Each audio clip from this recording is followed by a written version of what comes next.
संसार में रहने की विद्या क्या है, इस बारे में सुनते हैं पूज्य स्वामी राम सुखदास जी महाराज की प्रवचन। वे कहते हैं, वास्तव में अभिमान और ममता का त्याग कठिन है, परंतु एक बात आपको बताई जाती है, भाई बहन अपने अपने घरों में उसका अनुष्ठान करें, उसके अनुसार जीवन बनाएं, तो बड़ी सुगमता से अभिमान और ममता का त्याग हो सकता है। घरों में प्रायः दो बातों को लेकर लड़ाई होती है, काम धंधा तो तुम करो और चीज वस्तु मैं लूं, आराम आदर सत्कार सब कुछ मुझे मिले, काम धंधा और खर्च तुम करो। इन बातों को लेकर खटपट चलती है।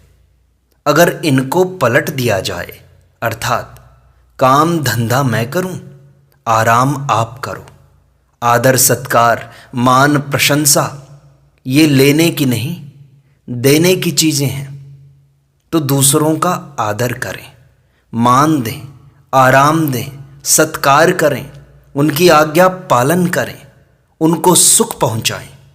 ऐसे आपस में किया जाए तो प्रेम बढ़ता है।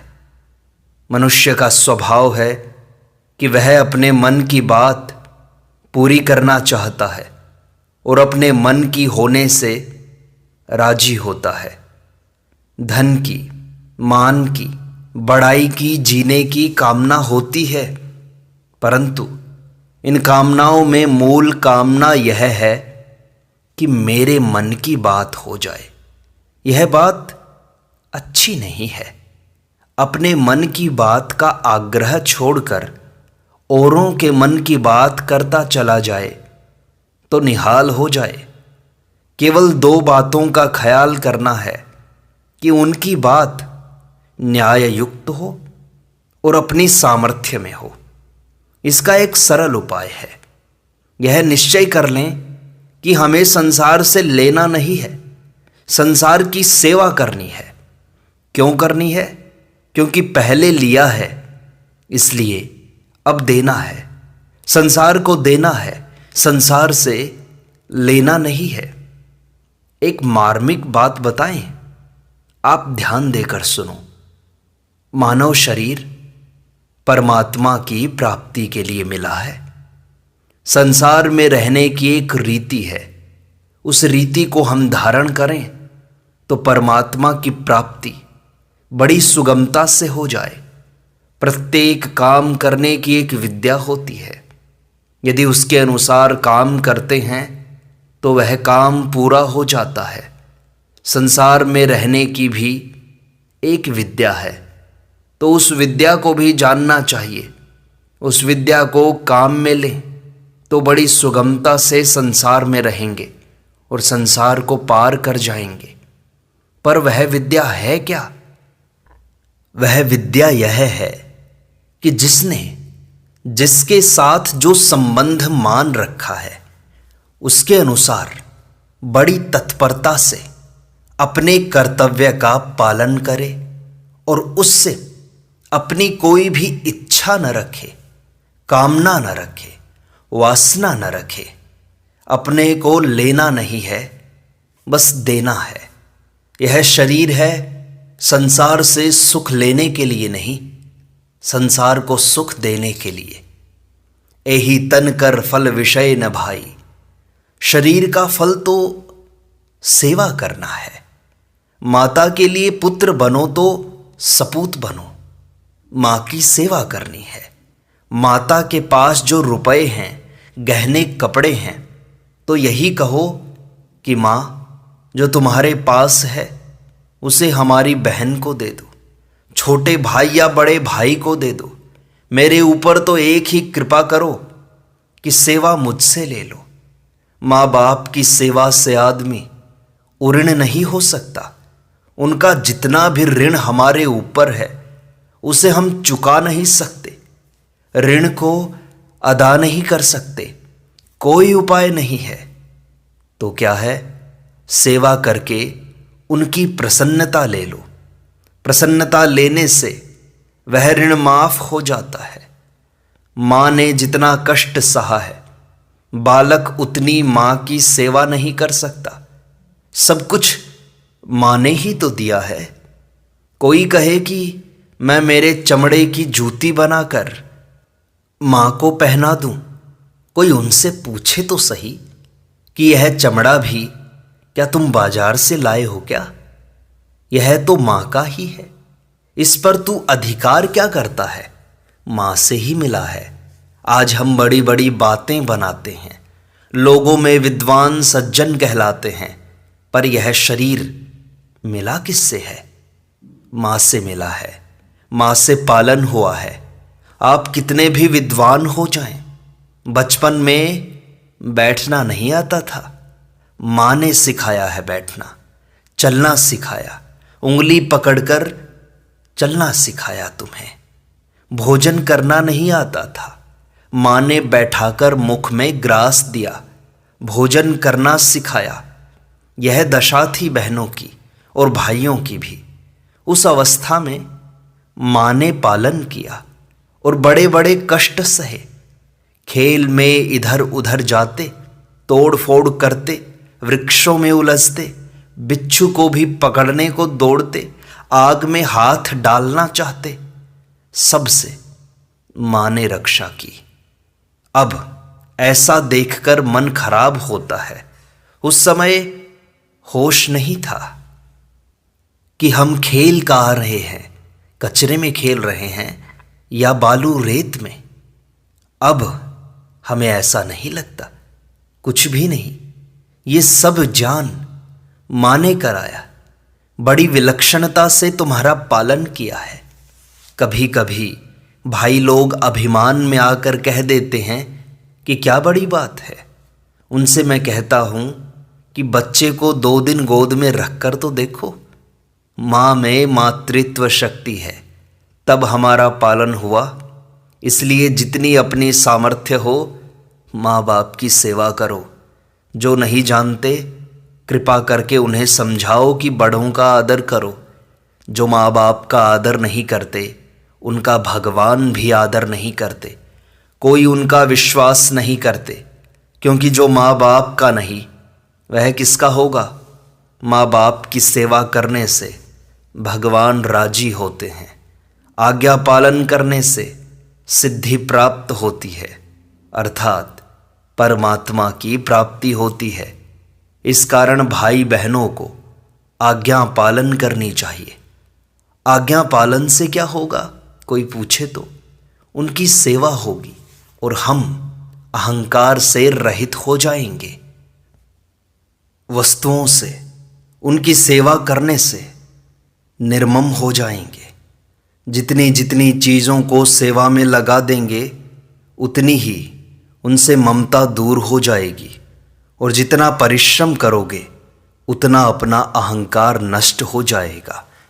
आराम बुद्धि और अपने में बड़प्पन का अहंकार ये पतन करने वाले हैं। संसार की सेवा करते करते अभिमान को सुगमता से दूर कर सकते हो। ऐसे ही समान उम्र वालों की सेवा करो। छोटी अवस्था वाले हैं उनकी भी सेवा करो। छोटों का पालन पोषण करना भी सेवा है। सदाचार की शिक्षा देना भी सेवा है। वे उम्र भर सुख पाएंगे, इसलिए बच्चों को अच्छी शिक्षा दो। बेटा बेटी को अच्छी शिक्षा दो जिससे वे अच्छे बन जाएं। ये माताएं चाहें तो संसार का कल्याण कर सकती हैं, क्योंकि हम जितने भाई बहन हैं ये सबसे पहले माँ की गोदी में आते हैं, माँ की गोद में खेलते हैं, माँ का दूध पीते हैं। माँ के स्वभाव का असर पड़ता है।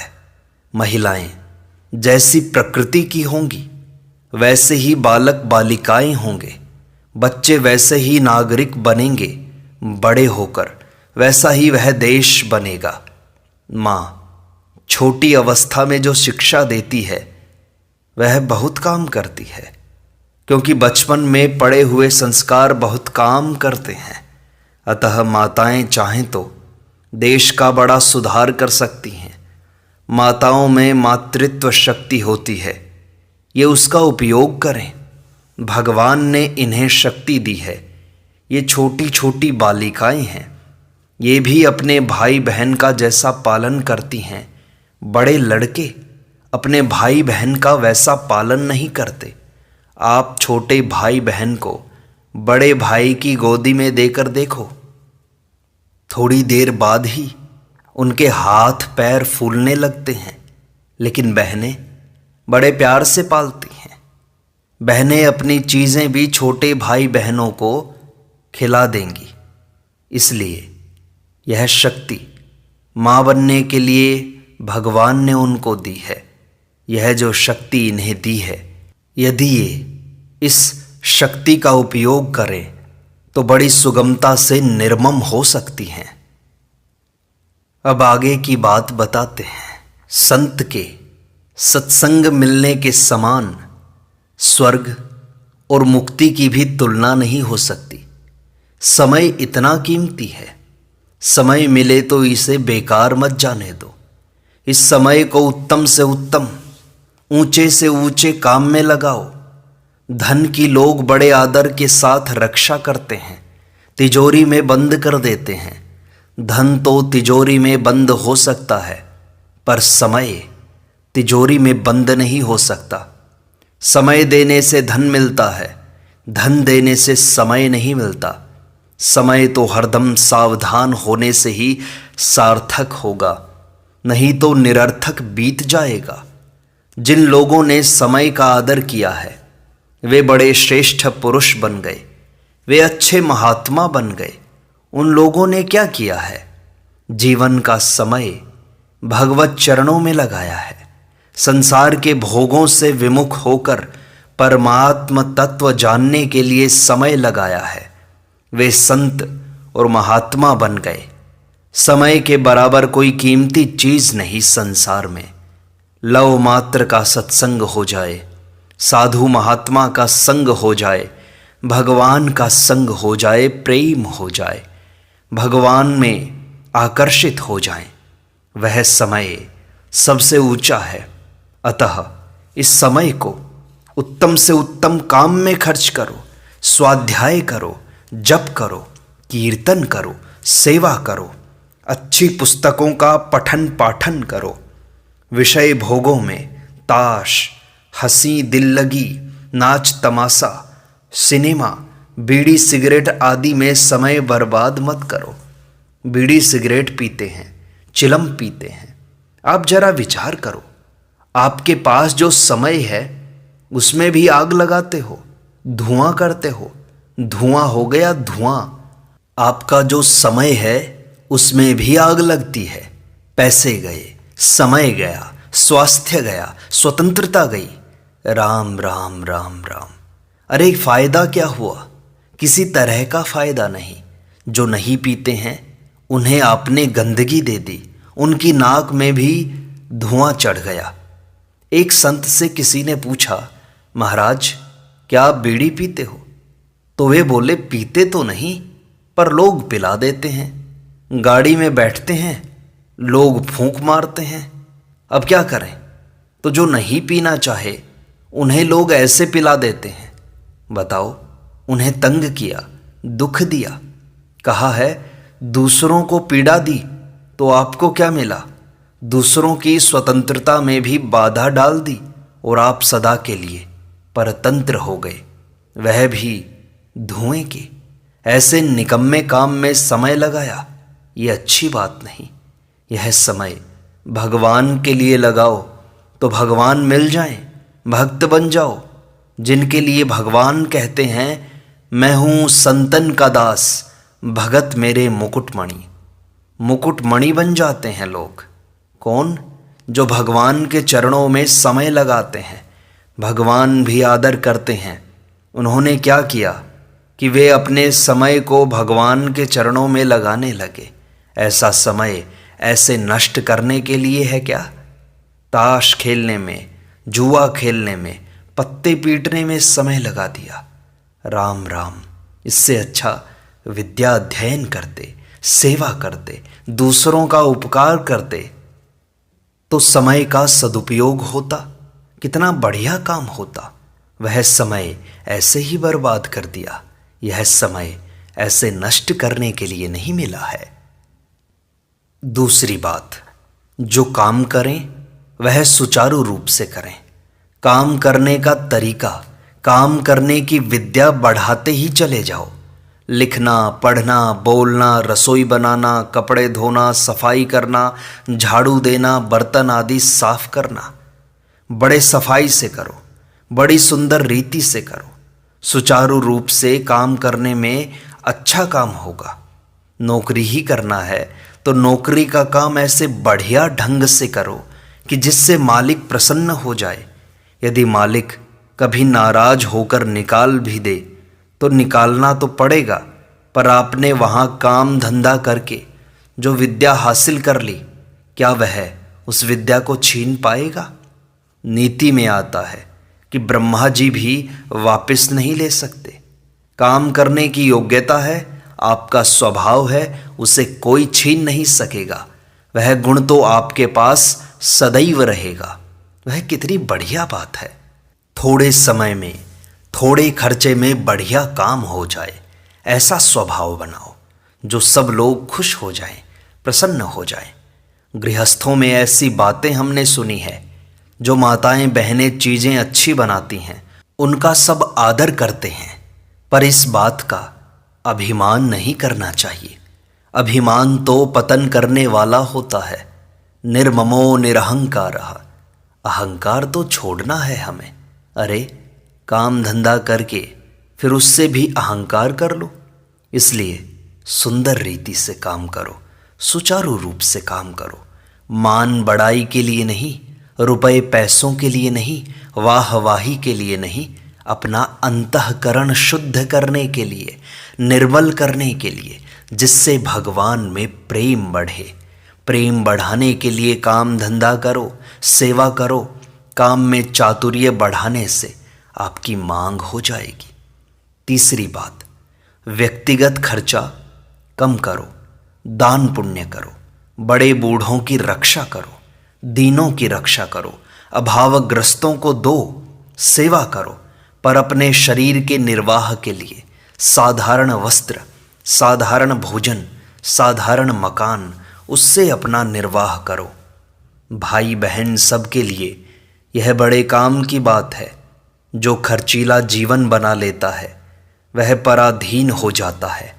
खर्चा कम करना तो हाथ की बात है और ज़्यादा पैदा करना हाथ की बात नहीं। आजकल लोग खर्चा तो करते हैं ज़्यादा और पैसा कमाने के लिए, धन कमाने के लिए सहारा लेते हैं झूठ कपट, बेईमानी, धोखेबाजी, विश्वासघात का। इससे क्या अधिक कमा लेते हैं? अधिक कमा लें, यह हाथ की बात नहीं। खर्चा कम करना हाथ की बात है। जो हाथ की बात है उसे करते नहीं, और जो हाथ की नहीं है वह होती नहीं। दुख पाते रहते हैं उम्र भर। इस बात को समझ लें कि भाई अपने व्यक्तिगत कम खर्चे से ही काम चला सकते हैं। बढ़िया से बढ़िया माल खा लो और चाहे साधारण दाल रोटी खा लो, निर्वाह हो जाएगा। यदि शरीर बीमार है तो दवाई ले लो। निर्वाह की दृष्टि से तो कोई बात नहीं, परंतु स्वाद और शौकीनी की दृष्टि ठीक नहीं है। यह बहुत बड़ी गलती है। इससे बचने के लिए, स्वतंत्र जीवन बिताने के लिए खर्चा कम करो। एक साधक ने महाराज जी से पूछा, महाराज जी आपको पता नहीं, आजकल झूठ कपट के बिना निर्वाह नहीं हो सकता। कानून ऐसा बन गया, संसार ऐसा हो गया, इसलिए इसके बिना काम नहीं चलता। तो महाराज जी ने कहा, अच्छा भाई ठीक है, काम चलाओ। कितने दिन चलाओगे? 20 वर्ष, 50 वर्ष, 100 वर्ष, कितने दिन चलाओगे? इतना तो समय ही नहीं मिलता। अरे महाराज, अगर हम कमाएंगे नहीं तो मर जाएंगे, ऐसे नहीं कमाएंगे तो क्या हर्ज है भाई? आज बिना पाप के मर जाओ, बाद में भी मरना तो है ही। साथ में पाप की गठरी बांधकर क्या करोगे? अरे भाई, बिना पाप ही मर जाओ, क्या हर्ज है? पाप करने के लिए मानव शरीर मिला है क्या? पाप नहीं करेंगे, अन्याय नहीं करेंगे तो भगवान की तरफ बढ़ेंगे। इस प्रकार का निश्चय करके बहुत से लोगों ने मुक्ति पाई है। भाई, समय अच्छे काम में लगाओ, उत्तम काम करो, नीचा काम मत करो। हर भाई बहन को चाहिए कि पाप न करें, अंतःकरण को मैला न करें। सज्जनों, अंतःकरण को निर्मल रखो, यह जीवन पवित्र हो जाए, ऐसा अंतःकरण कर लो। इसीलिए यह मानव शरीर मिला है। अतः उत्तम से उत्तम काम में लगे रहना है, अन्यायपूर्वक काम नहीं करना है, ईमानदारी से अपना जीवन निर्वाह कर लेना है। आजकल तो माँ बाप बच्चों को व्यसन सिखाते हैं, खेल खेलना सिखाते हैं, चाय पिलाते हैं। छोटे छोटे लड़कों को आजकल के बच्चे दूध नहीं पी सकते, मलाई आ जाए तो घृणा करते हैं। बड़े आश्चर्य की बात है। ऐसे आप लोग बाल बच्चों को व्यसन मत सिखाओ। कपड़े आदि बढ़िया फैशन वाले पहनाकर राजी होते हैं कि हमारे बच्चे ठीक हो रहे हैं। अरे, उनकी आदत बिगड़ रही है बेचारों की। इसलिए सादगी रखो, अपने में भी सादगी, बाल बच्चों में भी सादगी। अच्छे ढंग से काम कराओ, उत्साह रखो, काम धंधा ठीक कराओ, बाल बच्चों से भी काम कराओ। आपके घर नौकर है, नौकर रखने की ज़रूरत है तो रखो। नौकर रखकर नौकरों के वशीभूत मत हो जाओ।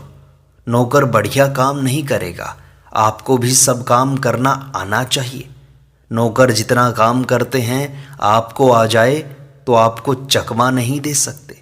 रसोइया कहे घी तो इतना लग गया। अरे, हम जानते हैं इतना घी कैसे लग गया। आप करना जानोगे तो आप शासन कर सकोगे, नहीं तो इतना लग गया। हाँ साहब, लग गया। कैसे बताएं यह बात? आजकल काम धंधा करने में लोग बेइज्जती समझने लगे हैं। माँ सीता काम करती थी, रसोई बनाती थी, लक्ष्मण आदि थे, उन्हें बड़े प्यार से भोजन कराती थी, स्वयं खटकर परिश्रम करके सासुओं की सेवा करती थी। क्या वह छोटे घर की हो गई? सैकड़ों ही नहीं, हजारों दासियां थी, उनके सामने अपने घर का काम करती थी। लड़ने में तो बेइज्जती नहीं समझती, घर के काम करने में आज की बहुएं बेइज्जती समझती हैं। बड़े पतन की बात है। अतः अपना समय ठीक से लगाओ। अच्छी आदत बनने पर आपकी ग्राहकता हो जाएगी, सब आपको चाहेंगे, आपकी आवश्यकता पैदा होगी। और अच्छे काम करने से अहंकार छूटेगा, मन निर्मल हो जाएगा, निर्मम निरहंकार हो जाओगे। संसार का काम करते करते ऊंची से ऊंची स्थिति को प्राप्त हो जाओगे। बस लग जाओ, तब काम होगा। इसलिए भाइयों से बहनों से कहना है कि सत्संग सुनो और सुनने के अनुसार अपना जीवन बनाओ। ऐसा जीवन बनेगा तो जीवन निर्वाह होगा और मन में भी शांति रहेगी। इस प्रकार भगवत गीता व्यवहार में परमार्थ सिखाती है। युद्ध के समय में कह दिया, सुख दुखे समय कृत्वा लाभा लाभौ जया जयौ ततो युद्धाय युज्यस्व नैवं पापम अवाप्स्यसि। युद्ध से परमात्मा की प्राप्ति हो जाए, काम को भगवान का समझो, उत्साह से करो। सेवा करने वाला पवित्र हो जाता है। भगवान का भजन हरदम करते रहो, जिससे सद्बुद्धि कायम रहे, भगवान की याद बनी रहे। नारायण नारायण नारायण।